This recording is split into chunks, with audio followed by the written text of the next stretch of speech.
Prazer! Tô aqui de novo para série de endometriose básicos no diagnóstico por ultrassom, avaliando o diafragma dessa vez. Para quem não viu o vídeo anterior, eu recomendo que veja, porque mostra o caso clínico de uma paciente que tinha uma endometriose de diafragma. Nessa aula eu vou esmiuçar como a gente avalia o diafragma e como a endometriose acomete o diafragma. Vamos lá? Para quem não me conhece, meu nome é Karina Giassi, eu sou radiologista, especialista em... Na verdade, eu não sou especialista, eu sou especialista em radiologia. E eu sou doutora em radiologia também pela Universidade de São Paulo. E eu ensino ultrassom transvaginal aqui, na Escola de Ultrassom e também no Instagram. Siga a Escola de Ultrassom no Instagram, siga o nosso canal aqui, se inscreva no canal e conte com a gente para aprender ultrassom de verdade. Um especialista. Aqui eu peguei, já de cara, quando a gente já começa aqui com figurinhas. As minhas aulas são basicamente de figurinhas, com exceção de algumas que eu deixo de propósito com um monte de texto, essa aqui é de figurinha. Eu peguei uma figurinha bem bonitinha que mostra o diafragma dentro dos arcos costais. Aqui é a posição anatômica do diafragma. A endometriose, ela costuma acometer o diafragma, e aqui tem o fígado rebatido, essa é uma imagem de laparoscopia. Com o fígado rebatido e essas lesões nas setas, normalmente puntiformes e de diferentes apresentações. Às vezes elas ficam mais violáceas, às vezes elas ficam mais pretinhas, às vezes elas ficam mais extensas, às vezes com mais aderência. E esse padrão da doença, ele vai mudar de acordo com o tempo que ela está ali, a quantidade de ciclos de fibrose e a quantidade de ciclos de fibrose e sangramento que ela viveu, vamos dizer assim, e a gravidade da evolução da doença. Nem sempre a gente vai ver só isso, às vezes a gente vai ver um pouco mais. E eu deixei mais umas fotos aqui e eu sempre vou trazer um artigo. Sempre vai ter um artigo nas aulas ou uma recomendação de leitura. E esse estudo aqui é bem interessante para dar um norte de como a endometriose no diafragma se comporta. Esse estudo é recente, 2023. E esse hospital pegou todas as pacientes que operaram a endometriose de diafragma e olharam os sintomas dessas pacientes.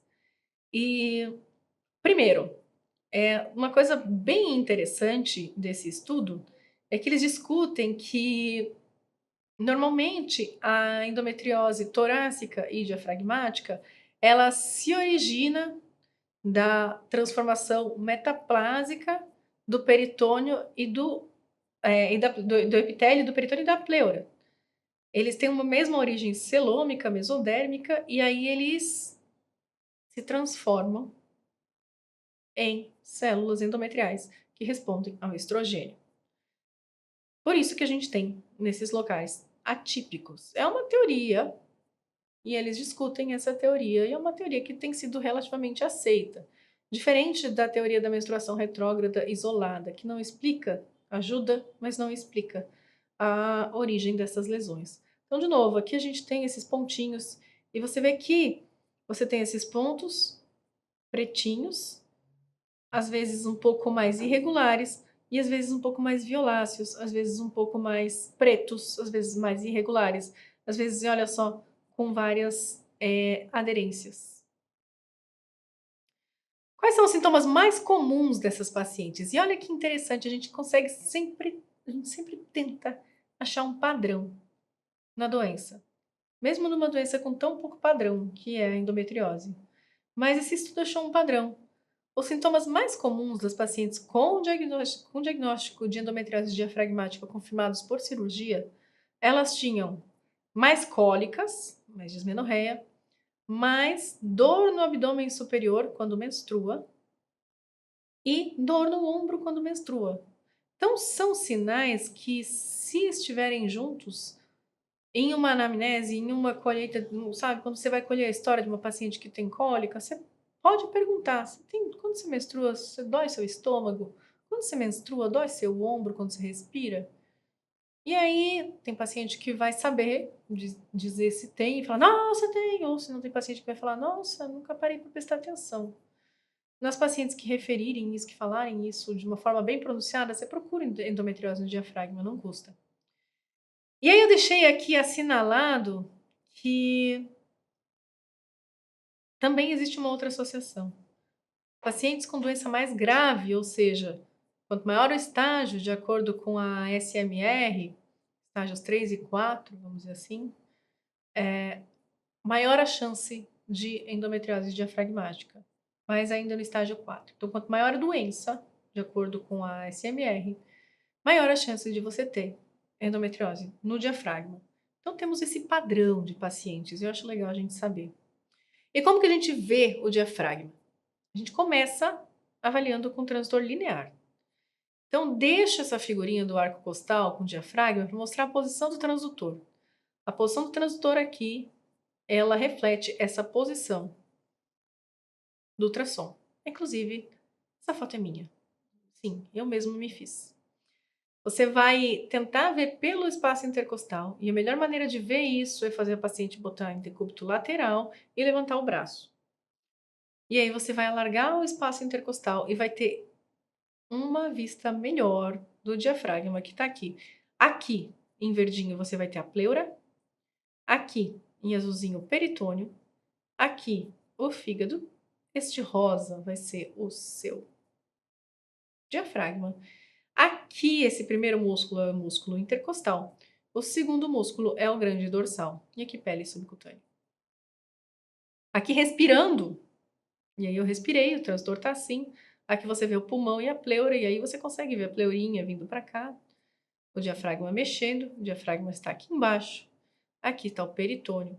Aqui, o músculo intercostal. E aqui, o grande dorsal. Aí, se vocês virem aqui, eu virei o transdutor para pegar os arcos costais. E aí, ele tá mais lateral, tá? Porque aqui não tem grande dorsal, gente. Mas eu não consegui uma foto lateral do arco costal, então perdão. Aqui você tem os arcos costais fazendo sombra. Sombra. Aqui você tem o diafragma, peritônio e pleura. Entre um arco costal e outro, você vai ter os músculos intercostais. E por cima deles, um grande dorsal. De novo. Entender? Então, a melhor maneira de avaliar é o decúbito lateral, com elevação lateral do ombro. A segunda maneira de avaliar é com transdutor convexo. E aí, é um jeito que você consegue avaliar o diafragma no domo hepático, porque como transdutor linear, você não vai ter acesso a esta camadinha aqui do diafragma. Não é tão fácil assim de avaliar, mas com lesões grandes às vezes você consegue pegar. Então a melhor maneira de avaliar é com respiração profunda, para avaliar o domo hepático mesmo. Então aqui você tem toda a lateral e o domo hepático vai ficar sempre aqui, onde está mais branquinho. Essa área mais branca, perto da confluência das veias hepáticas, vai ser o domo hepático. Aqui vai ser aquela parte do diafragma que você consegue acessar com o transdutor linear. Aqui é mais difícil de acessar com o transdutor linear.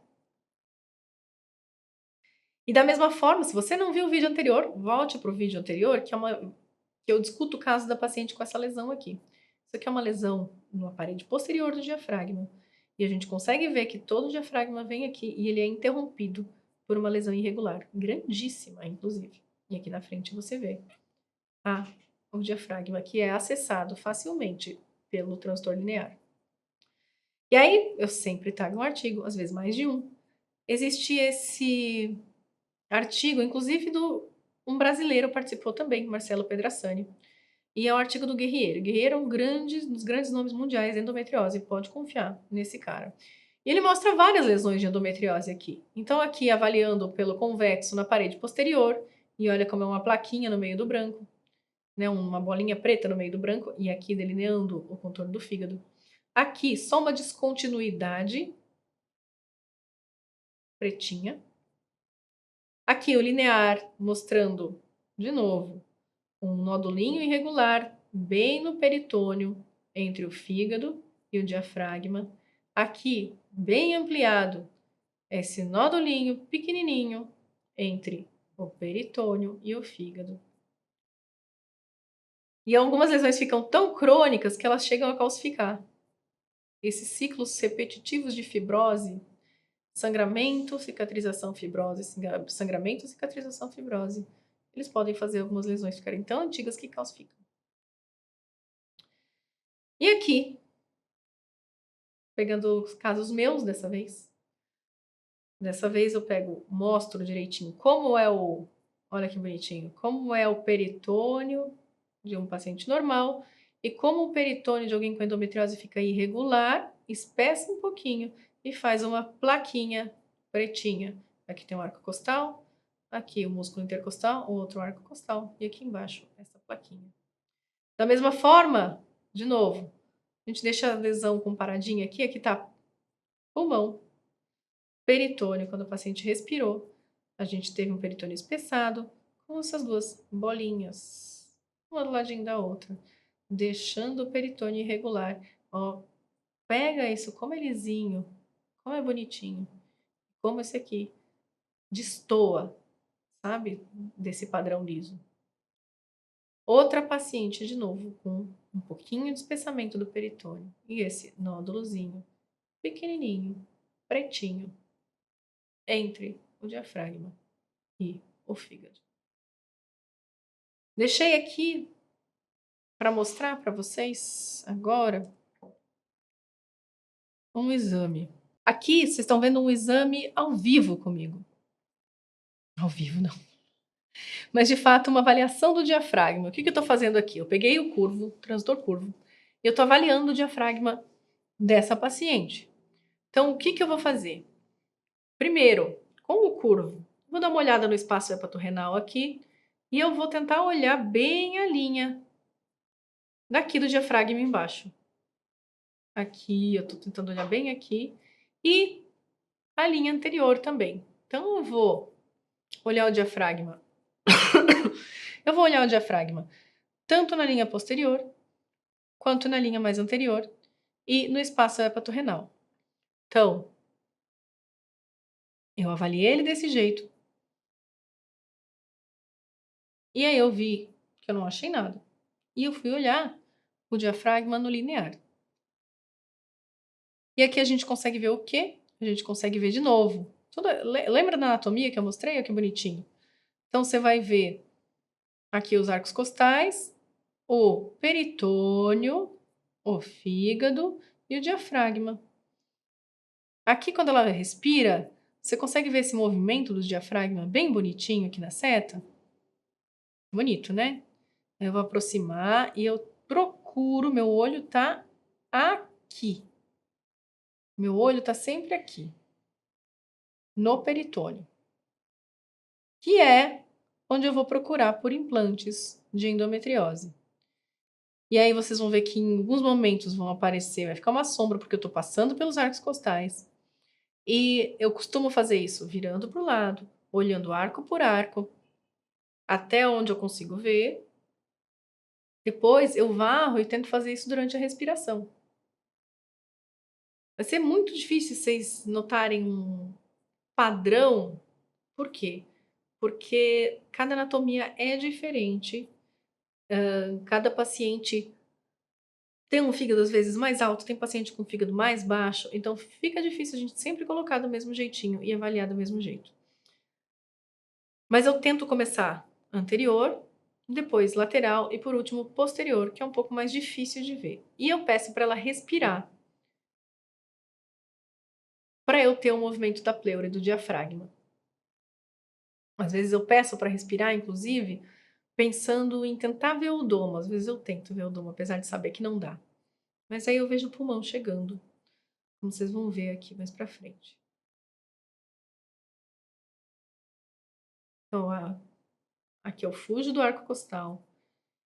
Apareceu ele, saiu. Terminou o diafragma, eu tô voltando. Aqui eu já comecei a achar que o peritônio estava um pouquinho irregular. Aí eu fui atrás de novo desse lugar.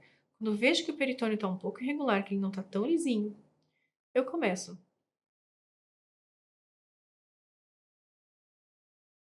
Começo a prestar um pouco mais atenção. E aí eu foco um pouco mais naquela hora. Naquele local. Aqui, por exemplo, eu vi um pouquinho de espessamento do peritônio. Eu vou tentar olhar para ver se eu acho lesão. Não achei. Eu fico procurando, eu jogo minha mente para procurar bolinhas pretas, é isso que eu faço.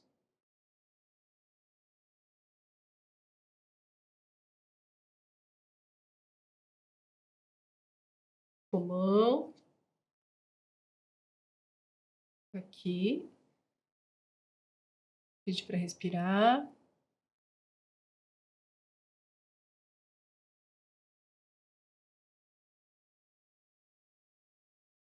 Isso que eu vou fazendo, de baixo para cima, de baixo para cima, de baixo para cima. Até que chega uma hora que tá no limite inferior do fígado e vou subindo, chega no pulmão. Limite inferior do fígado, vou subindo, chega no pulmão. E aí aqui ele tem uma interrupção. Ó, olha ali. Aqui. Olha ali a bolinha, você viu? Olha ali. Aqui. Tem lesão hepática.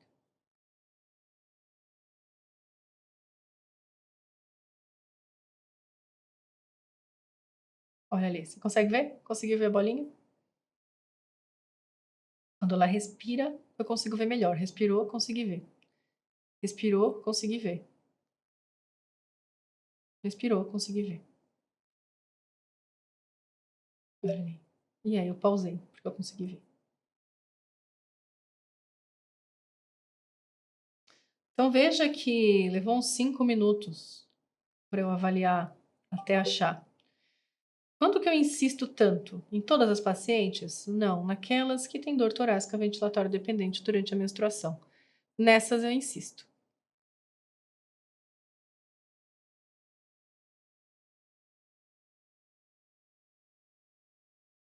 Agora que você viu, você não consegue mais desver, né? Olha que bonito. Bonito, né? Bonito. E é assim, na tentativa, no erro e no esforço e na insistência, você vai achar lesões de endometriose no diafragma. Espero que você tenha gostado. Eu espero que você curta o nosso canal, se inscreva e assista aos próximos vídeos, que aqui é para você aprender ultrassom mesmo.